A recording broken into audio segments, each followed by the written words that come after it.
ബ്രിട്ടനിൽ labour party അധികാരത്തിൽ. Labour party നേതാവ് കിയർ സ്റ്റാമർ പ്രധാനമന്ത്രിയാകും. 14 വർഷം നീണ്ട കൺസർവേറ്റീവ് പാർട്ടി ഭരണത്തിലാണ് ഇതോടെ അവസാനമാവുന്നത്. പാർലമെന്റ് തെരഞ്ഞെടുപ്പിൽ ഇന്ത്യൻ വംശജനായ ഋഷി സുനകിന്റെ കൺസർവേറ്റീവ് പാർട്ടിക്ക് വലിയ തിരിച്ചടിയാണ് നേരിട്ടത്. മുൻ ലേബർ പാർട്ടി നേതാവ് ജിം കോർബിൻ സ്വതന്ത്രനായി വിജയിച്ചു. യുകെയുടെ ഭാവി തിരിച്ചു വരുന്നുവെന്ന് വിജയത്തിന് പിന്നാലെ കിയർ സ്റ്റാമർ പ്രതികരിച്ചു.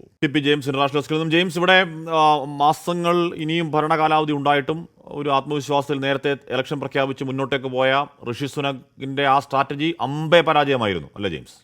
തീർച്ചയായിട്ടും ഹാഷ്മി, ഒരുപക്ഷെ ഒരു ഹിമാലയൻ ബ്ലണ്ടറാണ് ഇന്ത്യൻ വംശജനായ നിലവിലുള്ള ബ്രിട്ടീഷ് പ്രധാനമന്ത്രി ഋഷി സുനക് കാണിച്ചത്. അദ്ദേഹത്തിന് തെരഞ്ഞെടുപ്പ് നേരിടാൻ 8 മാസം കൂടി കാത്തിരിക്കാമായിരുന്നു. ഒരുപക്ഷെ ചിത്രം മാറി വരില്ലായിരിക്കാം, പക്ഷെ അദ്ദേഹത്തിനൊരു പ്രതീക്ഷയുണ്ടായിരുന്നു. പക്ഷെ തോൽക്കുമെന്ന് ഉറപ്പായിരിക്കെ ഒരു പ്രധാനമന്ത്രി തെരഞ്ഞെടുപ്പ് പ്രഖ്യാപിക്കുക എന്നുള്ളത് ചരിത്രത്തിൽ അത് നേരത്തെ പ്രഖ്യാപിക്കുന്നത് വളരെ ചുരുക്കമായിട്ടുള്ളൊരു സംഭവമാണ്. എന്തായാലും ഋഷി സുനക് കാണിച്ച വിഡ്ഢിത്തത്തിന് കനത്ത തിരിച്ചടി ലഭിച്ചിരിക്കുന്നു. ബ്രിട്ടനിൽ 14 വർഷത്തെ ഇടവേളയ്ക്ക് ശേഷം ലേബർ പാർട്ടി വൻ ഭൂരിപക്ഷത്തോടെ അധികാരത്തിലെത്തിയിരിക്കുന്നു. ഇപ്പോഴത്തെ കണക്കനുസരിച്ച് 650 പാർലമെൻറ്റ് സീറ്റുകളിൽ, ഹൗസ് ഓഫ് കോമൺസ് സീറ്റുകളിൽ 600 സീറ്റുകൾ ഫലം പ്രഖ്യാപിച്ചപ്പോൾ ഏതാണ്ട് 400-നടുത്ത് സീറ്റുകൾ ലഭിച്ചിരിക്കുന്നത് ലേബർ പാർട്ടിക്കാണ്.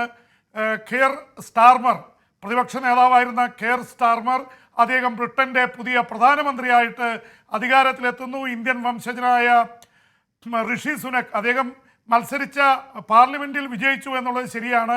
അദ്ദേഹം തോൽക്കുമെന്ന് പ്രവചനമുണ്ടായിരുന്നു, പക്ഷേ അദ്ദേഹം വിജയിച്ചു. പക്ഷേ അദ്ദേഹത്തിൻ്റെ പാർട്ടി ദയനീയമായി തോറ്റിരിക്കുന്നു.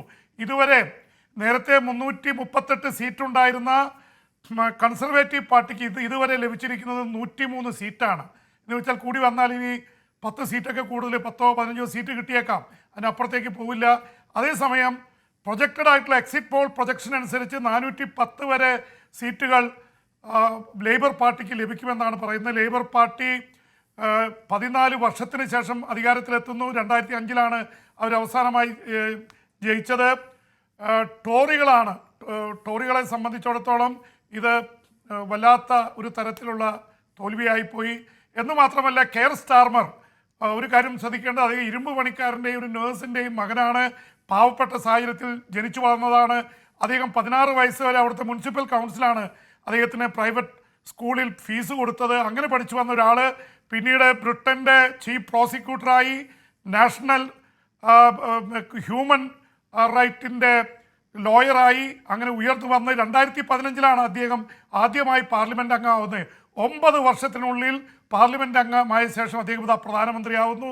ഒരു ലെഫ്റ്റ് സെൻട്രിസ്റ്റ് ചിന്താഗതിക്കാരനാണ്. ബ്രിട്ടീഷ് രാജാവ് ചാൾസ് മൂന്നാമൻ അദ്ദേഹത്തെ ക്ഷണിക്കും. അടുത്ത ദിവസങ്ങളിൽ അദ്ദേഹം പ്രധാനമന്ത്രിയായി ചാർജ് എടുക്കും. ഒരുപക്ഷെ സൂര്യൻ അസ്തമിക്കാത്ത നാടിനെ അമ്പരപ്പിച്ചുകൊണ്ട് ഇന്ത്യൻ വംശജൻ അധികാരത്തിലെത്തി 20 മാസം ഭരിച്ചു എന്ന ചരിത്രം കുറിച്ചുകൊണ്ടാണ് ഋഷി സുനക് പിൻവാങ്ങുന്നത്.